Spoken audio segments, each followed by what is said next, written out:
Well, good morning. We're going to get started here, so if you want to grab your seat, we'll get the morning kicked off. It is a great day to be in Montana. You could tell yesterday all the Montanans were smiling with that cloudy, rainy, snowy day.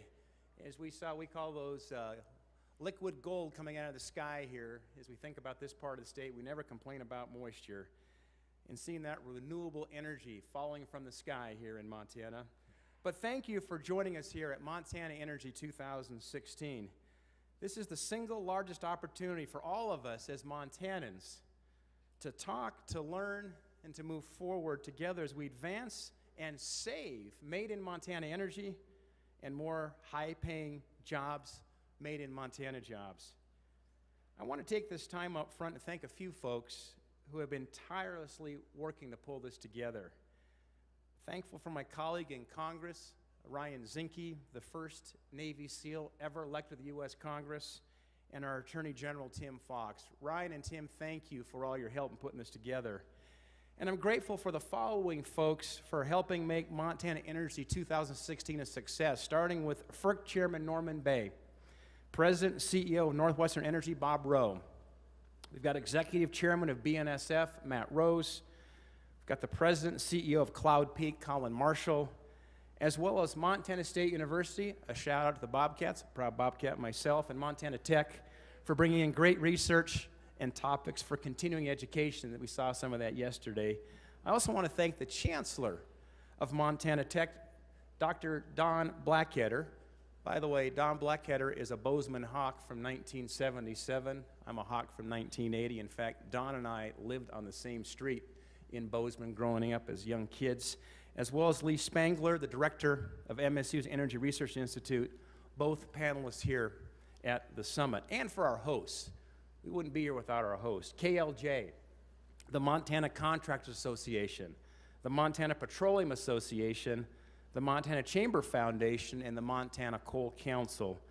And I'd also like to thank so many of you for participating on our panels and for giving keynote addresses. Well, we're very fortunate in Montana that we live in a state that truly has an all-of-the-above energy portfolio. We've got significant coal. In fact, we have the greatest recoverable coal deposits in the United States. Montana's #1. We have hydro. We have natural gas. We've got tremendous wind and more wind potential, oil, biomass, as well as solar opportunities. After all, they do call this big sky country. And you know, it's all right here in Montana. It's literally right here in our backyard. Let me share some facts about the state of Montana energy. I think it's important to set the stage here as we engage in the next 2 days having a Montana family discussion about the future of energy in Montana and what that means for our nation and the world. First of all, as we look overall at Montana, as we look first at thinking about electricity generation, about half of Montana's electricity is generated through coal. The other half, plus or minus, and I'm using some rounding here, is renewables, with most of that being hydro. We have about 6% of the state is wind. Then you look at the balance of that as being hydro on the renewable side, and then the other half being coal. The largest of the 7 federal Indian reservations in the state, the Crow Nation Reservation, has one of the largest coal reserves in the United States. In fact, across Indian country, looking across our nation, there is vast energy potential. 30%, in fact, of the nation's coal reserves west of the Mississippi are in Indian country. So if you look at Indian country natural resources, they're worth nearly $1.5 trillion. That would work out to $1.5 million per tribal member. And that's not including the robust renewable resources we also see in Indian country. Montana is the 5th largest producer of hydropower in the nation. We have 23 hydroelectric dams. You look at the history of Montana and when those dams were built. It's a fascinating history, and they run reliably today, and we're continuing to look for ways to increase production from our existing hydro assets. 6 of Montana's 10 largest power plants are hydroelectric facilities, and hydroelectric generating capacity is being expanded across the state. Wind generation accounts for approximately 6% of our electric generation, and it's growing every year. In fact, Montana ranks 5th fifth in wind energy potential. So what does all this mean? What it means is that Made in Montana energy means good-paying Made in Montana jobs. It creates thousands of high-paying jobs across the state. Now, one thing we're not that proud of here in Montana is the fact we're 49th in wages overall. We need good-paying jobs to keep people in Montana. Cindy and I are the parents of 4 children. In fact, my sweet wife, Cindy, married for 30 years in November. We've raised 4 kids here in Montana. And we'd like to be able to ensure that they've got a future where they can stay in Montana if they choose to. And thankfully, energy jobs pay 2 to 3 times the statewide average. And affordable energy is key for Montana agriculture. Our number 1 industry in Montana is agriculture. We're about $5 billion a year. And when you look at agriculture, you look at manufacturing, every business, every home in our state needs to have reliable, low-cost energy. Last week, I was at the CHS refinery in Laurel. They get 60% of their energy from Colstrip, 60%. In fact, their electric bill at that CHS refinery is more than their payroll. The average annual wage, by the way, at CHS is 3 times our state average. Montana families also feel the benefit of energy production through the tax and trust fund revenue that goes towards our schools, our teachers, fixes our roads, our infrastructure, and so forth. Montana receives well over $200 million a year in tax revenue from our natural resources. Local communities receive $1 to $5 million in lease payments from wind projects. And you all may have heard of the study that came out of the University of Montana Bureau of Business and Economic Report in their recently released study. And it took a look at President Obama's anti-energy, anti-coal regulations and what that means if they were to take effect here in Montana, what that would cause. Because Montana was harmed by these regulations more than any other state in the union. Let me tell you what that means, and I'm quoting the stats here from the University of Montana study. We'd lose 7,000 good-paying jobs. It would result in the closure of Montana's Colstrip plant, reducing the size of Montana's economy by $1.5 billion a year. It would be a double-digit increase in our energy prices, the loss of $145 million in tax revenues for schools, teachers, and infrastructure, and it would turn the treasure state.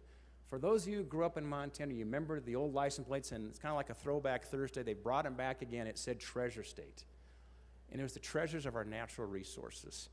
It would turn this state, our state of Montana, the treasure state, from being a net energy exporter to being a net energy importer. Last week, I spent the week crisscrossing Montana on a statewide tour, visiting 10 cities, and probably using the word cities might be a little bit of an exaggeration. Let's say 10 communities across the state.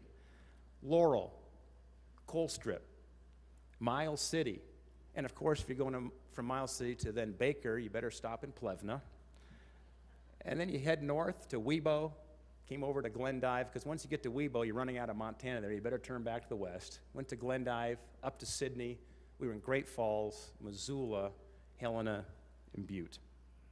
In fact, in a period of just a few hours, just literally a week ago today, I visited the Diamond Willow Wind Farm just outside of Baker. And you're there at the wind farm, and you see these beautiful wind towers there, windmills. We saw a herd of antelope standing there right next to a producing oil well.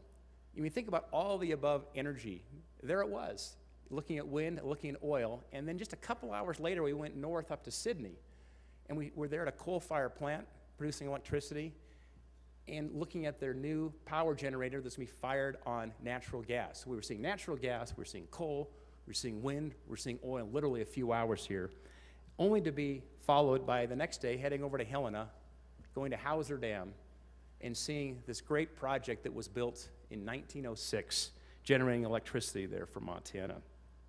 I visited Colstrip and met with many members of the community who fear the future with President Obama's new coal-fired power plant regulations.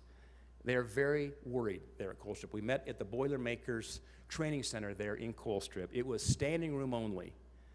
We met the founders of Colstrip United, Ashley Dennehy and Lori Shaw, who are here with us and going to talk about what they're doing to spread the word about clean coal technology and saving their town, their community. We also spent time at Dawson Community College, at Miles Community College, and the Great Falls College of Technology, looking at how we're training future Montanans with welding skills in Great Falls, with corrosion technology skills in Glendive, and welding skills in Great Falls, and heavy equipment training in Miles City.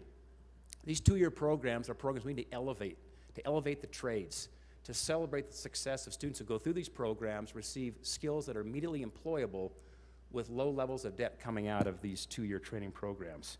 So as we go forward, I think America and Montana should be the leader in innovation. We should be leaders in clean coal technology. And there's no doubt that even through 2050, looking down the road, the world will continue to rely on more fossil fuel generation for affordable electricity. I spent time managing Asia-Pacific operations for a software company before I got involved in running for the United States House back in the last several years. And I remember the night of March in 2011 when that large quake hit Japan, 9/0 quake, knocked out their Fukushima nuclear reactor. What's Japan doing? They're replacing their nuclear generation technology for electricity with coal-fired electrical generation. They're building 41 plants in Japan. You know, the United States now surpasses both Saudi Arabia and Russia. It means the world's leader in oil and liquids production. This is important for us. We all remember what happened at the War of Yom Kippur back in 1973. Some of you don't remember, many of us do. Oil prices spiked 3x over the course of 30 days. Remember the odd and even gas lines that we were involved with there as we were rationing gas, a 55-mile-an-hour speed limit. And we can be thankful because of American innovation that we now are the world's leading oil and liquids producer in the world. So we need more made in America energy, not more made in the Middle East energy. And we don't need these Washington, D.C. regulations that are defining our future here in Montana, instead of letting Montanans define that as we work together to find truly made in Montana solutions. So we need our state leaders to come together. We need to stand united against these anti-energy, anti-job regulations that have the power to devastate our state's economy, to stifle innovation, and can continue to make Montana-made and American-made energy cleaner and more affordable. It's time for us to stand up and fight for made in Montana energy and made in Montana good-paying jobs and the life that we have here in this great treasure state. We've got several social media handles. I wanted to say, for those of you who like to tweet, it's @Montana_energy or @SteveDaines. On Facebook, we've got Montana Energy 2016 or my Facebook page, Steve Daines. If you're a Snapchatter, just go to Steve Daines. We're going to be continuing Snapchat today. If you don't know what Snapchat is, find a 12 or 13-year-old here today and they'll explain it to you. Or you could Facebook your grandkids and they'll tell you what Snapchat is, all right? But anyway, thank you for coming to Montana Energy 2016. It's going to be a great couple of days. We've got such a diverse mix of leaders from all over Montana and all over our country here to talk about the future of made in Montana energy and what this means for our jobs and our future of our state. So thanks much. And now, without any interruption, I get a chance to introduce our first speaker here this morning. So our first speaker is Joe Bryant, who is the chairman and CEO of Cobalt Energy. Joe is the founder and serves as chairman of Cobalt International Energy. Now, who's Cobalt Energy? They are a premier deep water exploration and production company with Montana roots, with 39 years of experience in the oil and gas industry. Cobalt is on the cutting edge of offshore drilling technology, led by drilling engineers, by the way, who are proud graduates of Montana Tech. How about a shout out to Montana Tech? And I'm truly happy to have a guy like Joe here to discuss the implications of advances in drilling technology for the oil and gas exploration industry for Montana and the nation. Let me just tell you something about Joe, too. We were just having a brief discussion this morning. I mean, last week, where was Joe? Joe was in London. He was in Europe working on some business issues. And today, Joe is here in Billings, Montana. Join me in welcoming Joe Bryant to Montana Energy 2016.